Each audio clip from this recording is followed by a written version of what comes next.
Então, pessoal, nunca foi tão fácil refutar, nesses últimos tempos, algumas ideias, né, que algumas pessoas têm concebido aí na internet.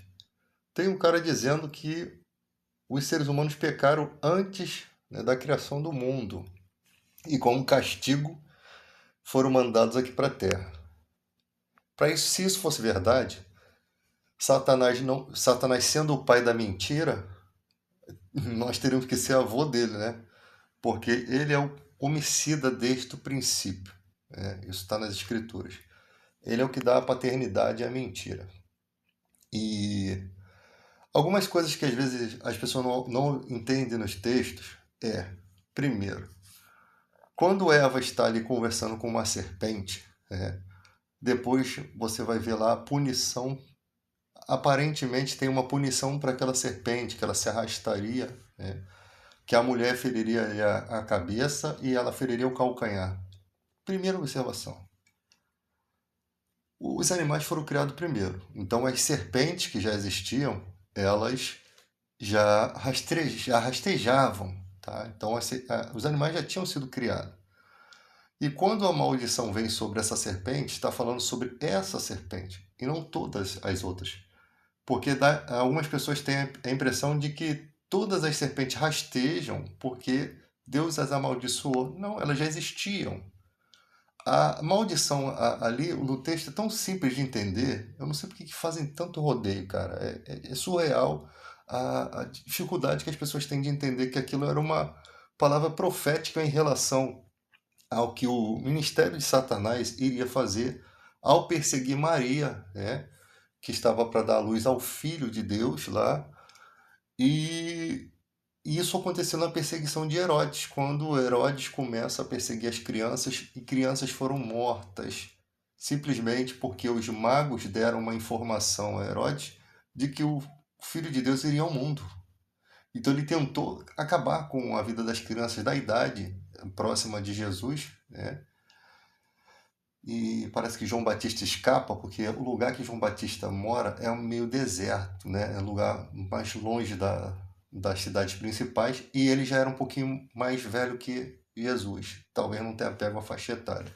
Mas se entende simplesmente que aquela serpente não é uma cobra, como se imagina. Ela poderia ter a aparência de cobra, porque ela está em pé, ela está conversando com com Eva.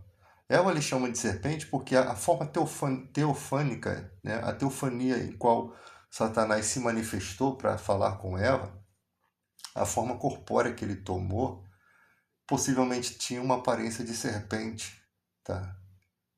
Então, é isso porque você não vê Eva conversando com outras cobras no jardim, não tem relato disso. E Eva também não tinha sogra, né? Não tinha outras serpentes para estar conversando. Mas, brincadeiras à parte, é muito fácil de entender. E outras pessoas não entendem as gravidades das consequências desse pecado. Né? A morte passou a todos os seres humanos. A segunda lapada que o ser humano tomou não foi nem por causa de Adão e Eva. Porque quando Adão peca, ele ainda vive 930 anos. 930 anos tendo filhos e filhos, sendo dono da terra, continuou tendo filhos com Eva. Não se sabe a idade que Eva morreu, mas possivelmente ela também, né? E ali a segunda lapada é quando as gerações começam a pecar contra Deus e Deus não queria mais contender com o homem. Isso está no texto. E ali Deus reduz a idade do homem, de forma que do dilúvio para lá, só quem tinha vitalidade nessas circunstâncias de Adão e Eva foi Noé e mais 7 pessoas, né? Que foram 8 pessoas na arca. Só quem tinha essa vitalidade. E depois, o que acontece? Acaba-se essa, essa vitalidade. Né?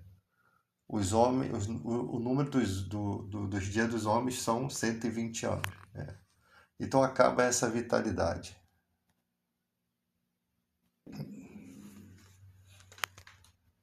Então você percebe, né? Está aqui em Gênesis 6:3. Né? Interessante que ali, ó, vendo os filhos de Deus, que as filhas dos homens eram formosas, tomaram para si mulheres, as que entre todas as lhe agradaram. Então disse o Senhor: o meu espírito não agirá para sempre no homem, pois este é carnal, e os seus dias serão 120 anos. Naquele tempo havia um gigante na terra, e também depois, quando os filhos de Deus possuíram as filhas dos homens, as quais lhe deram filhos, estes foram valentes varões de renome na antiguidade, tá? Então, tipo, os homens ali começaram a tomar mulheres, né, para si, vendo os filhos de Deus que as filhas dos homens. O que se entende no natural desse texto, para Deus reduzir a idade do homem, você vê que Deus está falando da carnalidade do homem, né? Primeiro ele fala da carnalidade do homem. E esses homens, aqui nesse texto aqui, que dizem que os anjos tomaram as mulheres e depois praticamente coabitaram com elas, né? Que esses filhos de Deus aqui supostamente eram anjos caídos. Eu não lembro se tem outra passagem no Novo Testamento que dê algum respaldo para isso aqui, mas eu acho que não tem não, tá? É só o entendimento desse texto mesmo.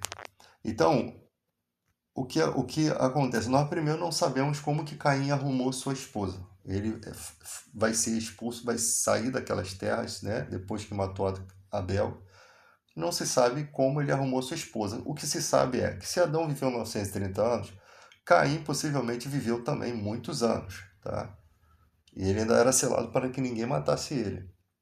Ele continuou a vida dele e possivelmente ele era formoso, né? E algumas das filhas de Adão e Eva, sem saber ou até sabendo, acabou coabitando com ele, né? E tendo seus filhos. E isso se Deus não fez uma mulher da costela dele, apesar que se isso acontecesse, eu acho que sairia do fato de Eva ser mãe de todos os viventes, né? Então Adão de um só fez toda a raça humana, diz o Novo Testamento lá com Paulo, e diz que Eva é mãe de todos os viventes, menos de Adão, lógico, né? Então, nesse texto aqui, é reduzida a idade do homem, é reduzido, tá? Então, o que acontece? Ali, depois disso aqui, vai haver o dilúvio, né? Começa a contar a história de Noé, e ali depois do dilúvio, morre todo mundo. Diz aqui o texto que haviam gigantes na terra, né? Ora, naquele tempo havia gigantes na terra, tá? Só que não se entende-se, né, que esses gigantes eram os filhos dos anjos, os anjos que coabitaram com a mulher. Eu acho que não tem muito respaldo para isso aqui. O fato de haver gigantes ali não significa que os, os anjos tomaram mulher, porque na época de Davi, depois do dilúvio, esses gigantes aqui que haviam morreram no dilúvio, né? Só 8 pessoas foram salvas. A não ser que o DNA deles estivesse contaminado algum desses 8 que estão na arca, que são parentes de Noé, não se sabe como os gigantes aparecem lá na época de Davi, né? Nefilins, de várias raças de gigantes, vários tipos de gigantes de famílias diferentes, tá? Tem o Golias, tem o Lami, que é irmão de Golias, tem outros gigantes de outros nomes que eu não lembro aqui, de outras cidades. Mas haviam esses gigantes. E pelo peso do escudo de Golias, pelo peso da espada, né, até o tamanho dele, em côvados, é colocado ali, se entende que realmente se trata de homens gigantes e que deveriam ser muito mais gigantes porque a população poderia ser pequena, né, a ponto do gigante ser maior do que em proporção relacionada aos dias de hoje, que tem gente de 2 metros, né? Imagina se as pessoas da época for de 1,60 m, na maioria das vezes. Imagina um cara de 2,40 m e pouco, 50 e pouco, forte, né? Atleta, um cara de guerra, seria um gigante muito maior do que em comparação com um cara de 2 metros, que também fosse forte. É lógico que Sansão pegava na lapada, o Sansão pegava gigante, pegava qualquer coisa, Megatron, o que fosse pela frente, Sansão era um cara muito mais forte, né? Então, o que acontece? Nós não sabemos se realmente os anjos coabitaram aqui. Parece que tem um texto lá de Pedro, que depois eu vou procurar aqui. O texto é esse aqui, de Judas 1,6. E os anjos os que não guardaram o seu estado original, mas abandonaram o seu próprio domicílio, ele tem guardado sob trevas com algemas eternas para o juízo do grande dia. Não tem nada a ver com os anjos tomando posses de mulheres, tá? Os anjos que não guardaram o seu estado original, mas abandonaram o seu próprio domicílio. Quando você vai ler Apocalipse, tem lá: o dragão com sua cauda arrastou 1/3 das estrelas do céu. Aí diz que o dragão é Satanás, e depois fala que Satanás e seus anjos lutavam contra Miguel e seus anjos. Então, você percebe que aquele 1/3 das estrelas do céu são demônios que caíram, anjos que foram caídos junto com Satanás.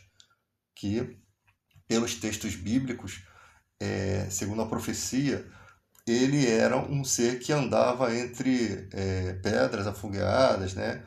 Tinha uma espécie de jardim, um paraíso que ele coabitava, uma espécie de jardim do Éden, né? Que se acredita no mundo espiritual, que esse ser celestial andava. Diz que ele era um ser que a glória de Deus estava diante dele, né? Ele tipo filtrava a luz de Deus. E nesse texto, que é um misto entre. Depois eu vou fazer um estudo sobre isso. É um misto entre. Parece que é o retiro ali. E profecias celestiais. Você percebe que tem coisas ali que as pessoas falam: ah, isso aqui está falando do rei lá daquela época. Não está, porque são coisas mais relacionadas ao céu. Então o profeta ele mistura coisas terrenas com alegorias espirituais. Porque o personagem que se encaixa naqueles temas ali é dessas duas esferas. Então o profeta está falando um acontecimento físico daquela época e alguns argumentos ali estão exatamente encaixados com Satanás, com o que ele era, o que se imagina, né? O que imaginamos como ele é. E aí diz que ele caiu da alva, né? Tem um texto que Jesus fala que viu Satanás cair do céu como um relâmpago, que tem gente que fala que isso aí é um texto colocado lá. E Jesus fala exatamente no momento em que ele enviou os 72 discípulos para expulsar demônio. Aí ele diz: eu vi Satanás cair do céu como um relâmpago. Precisamos estudar esse texto, esse versículo, para saber se ele foi incluído ou incluso ali nas escrituras, ou se realmente ele está lá, citado, constando mesmo. Então aqui está dizendo que os anjos não guardaram o seu estado original, o estado original de anjo. E eles abandonaram o seu próprio domicílio, ou seja, eles caíram da onde eles ficavam. Tá? E Jesus, quando vai expulsar demônios, chama os espíritos agora espírito imundo. Eles não se nomeiam, meu nome é Legião porque somos muito. Eles são chamados de espírito imundo, ou seja, não há nenhuma passagem bíblica que se tem nome de demônios, a não ser os judeus chamando Satanás de Beuzebu, que é um nome criado por eles, né? Que acho que é baseado até nos deuses antigos lá da idolatria. Então não tem Jesus nomeando demônios. Só quem faz essa palhaçada toda é a igreja contemporânea. Atualmente, muita gente pega os deuses da religião, de outras religiões, e colocam esses nomes nos demônios de hoje. Ah, você está com esse ser aqui, você está com aquele ser ali, que eu não vou citar nome. Porque o nome de Deus a gente nem tem que ter em nossa boca, tá? Está escrito isso também. O nome de outros deuses não tem na sua boca, né? Então Jesus vem tratando como espírito imundo. Temos que tratar as coisas de acordo com o que a Escritura trata. Se Jesus chama de espírito imundo, é espírito imundo. Se Jesus fala que tinha uma legião ali, é uma legião. São espíritos mais poderosos que carecem de uma consagração maior, né? Você vai estudar isso dentro do contexto ali da Bíblia, que eles não saem facilmente somente com o nome de Jesus. Não que o nome de Jesus não tenha poder, tá? Porque os discípulos usaram o nome de Jesus e não funcionou, tá? É porque o homem não estava preparado para lidar com aquela diversidade espiritual. De propósito aconteceu aquilo e os discípulos à parte perguntaram: Senhor, por que nós não podemos expulsar? Eles, pô, a gente usou teu nome, por que nós não podemos expulsar? Ali Jesus estava falando que não é só o nome, é o ser que está operando com esse nome, a pessoa que tem que estar capacitada para usar esse nome. Você vê que na Bíblia alguns exorcistas ambulantes pegaram o nome de Jesus e foram usar, mas eles não tinham compromisso com a palavra e o demoniado bateu neles e eles fugiram nu, arrancou a roupa deles na Mas pancada. botaria o David.